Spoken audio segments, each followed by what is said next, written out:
आज भारत ने फिर से अंग्रेजों को धूल चटा दिया है। जी हां, तेंदुलकर एंडरसन सीरीज के पांचवें और आखिरी टेस्ट मैच में भारत ने इंग्लैंड को 6 रन से हराकर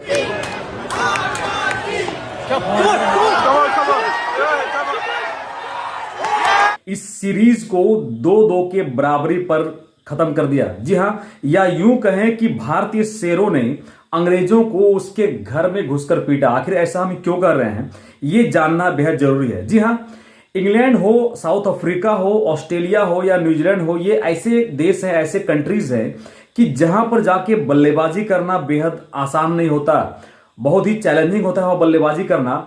और वहीं पर इंग्लैंड में जाकर इंग्लैंड को मात देना आसान नहीं है। जी हां, अगर टेस्ट की बात की जाए तो इंग्लैंड की टीम काफी खतरनाक हो जाती है, और टेस्ट मैच की बात की जाए तो टेस्ट मैच में इंग्लैंड की टीम ऑस्ट्रेलिया की बराबरी की टीम है। जी हां, तो इसका मतलब यह नहीं कि भारत की टीम कम है, लेकिन जी हां, भारत इंग्लैंड की सरजमी पर खेल रही थी और होम ग्राउंड का फायदा इंग्लिश टीम को मिल रहा था, अंग्रेजों को मिल रहा था। लेकिन भारतीय शेरों ने इतनी शानदार बल्लेबाजी और गेंदबाजी का मुजाहरा पेश किया कि इंग्लैंड के चारों खाने चित्त कर दिए, उन्हें छठी का दूध याद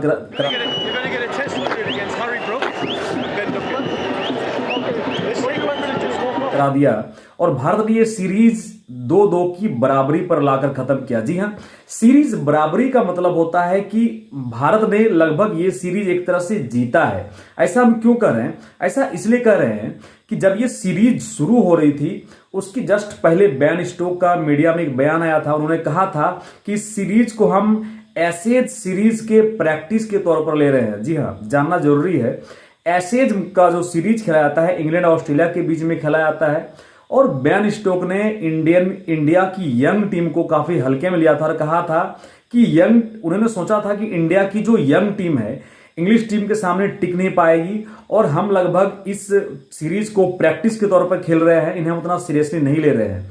लेकिन जी हां, जैसे ही पहला टेस्ट खत्म हुआ इंग्लैंड ने पहला टेस्ट जीत लिया, लेकिन भारतीय शेरों ने पुनः पलटवार किया और उसके बाद दूसरे टेस्ट में इंग्लैंड को हरा दिया, और इंग्लैंड को भारतीय टीम का जो ताकत था उसका एहसास हो गया और इंग्लैंड ने फिर से पलटवार किया, भारत को फिर से हराया।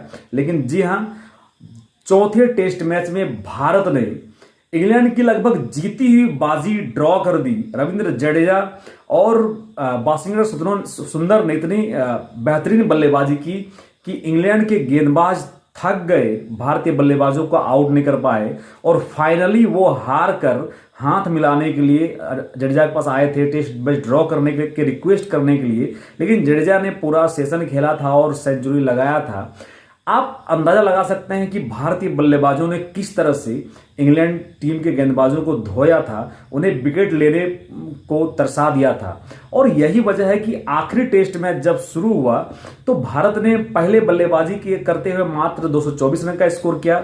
इसके बाद इंग्लैंड ने एक लीड लिया, उसके बाद फिर से भारत ने पलटवार किया और उस लीड को खत्म किया और 374 रन का टारगेट दिया था इंग्लैंड को। और इंग्लैंड की टीम एक समय महज 3 विकेट खोकर 303 रन की स्कोर कर चुकी थी और क्रीज पर मौजूद थे जो रूट जैसे खतरनाक बल्लेबाज।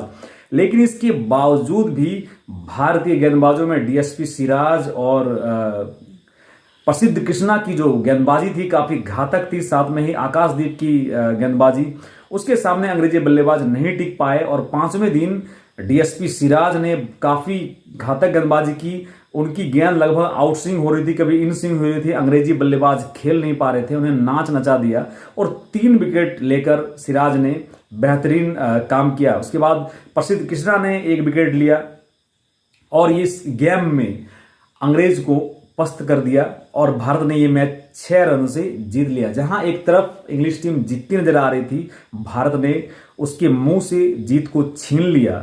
यानी कि शेर के जबड़े से शिकार को छीन लेना कितना घातक होता है, लगभग वही काम टीम इंडिया ने किया। टीम इंडिया की तरफ से अगर इस सीरीज की बात की जाए तो सभी ने बेहतरीन प्रदर्शन किए। कप्तान के तौर पर शुभमन गिल ने 4 शतक लगाया, उसके 750 से भी अधिक रन बनाए। केएल राहुल ने 2-3 सेंचुरी लगाई, ऋषभ पंत ने सेंचुरी लगाई, वाशिंगटन सुंदर ने सेंचुरी लगाई, रविंद्र जडेजा ने सेंचुरी लगाई। लगभग सभी बल्लेबाजों ने बेहतरीन काम किया और इस टेस्ट मैच में जीत से मरहूम रख दिया इंग्लैंड की टीम को। और भारतीय टीम को जो यंग टीम का जो प्रदर्शन था बेहद सराहनीय रहा, बेहद दिलचस्प रहा। जी हाँ, अगर आप चैनल में नए चैनल सब्सक्राइब जरूर करें, साथ ही ऐसे ही वीडियो साथ बने रहें मिथिलेश कुमार के साथ। जय हिंद, जय भारत।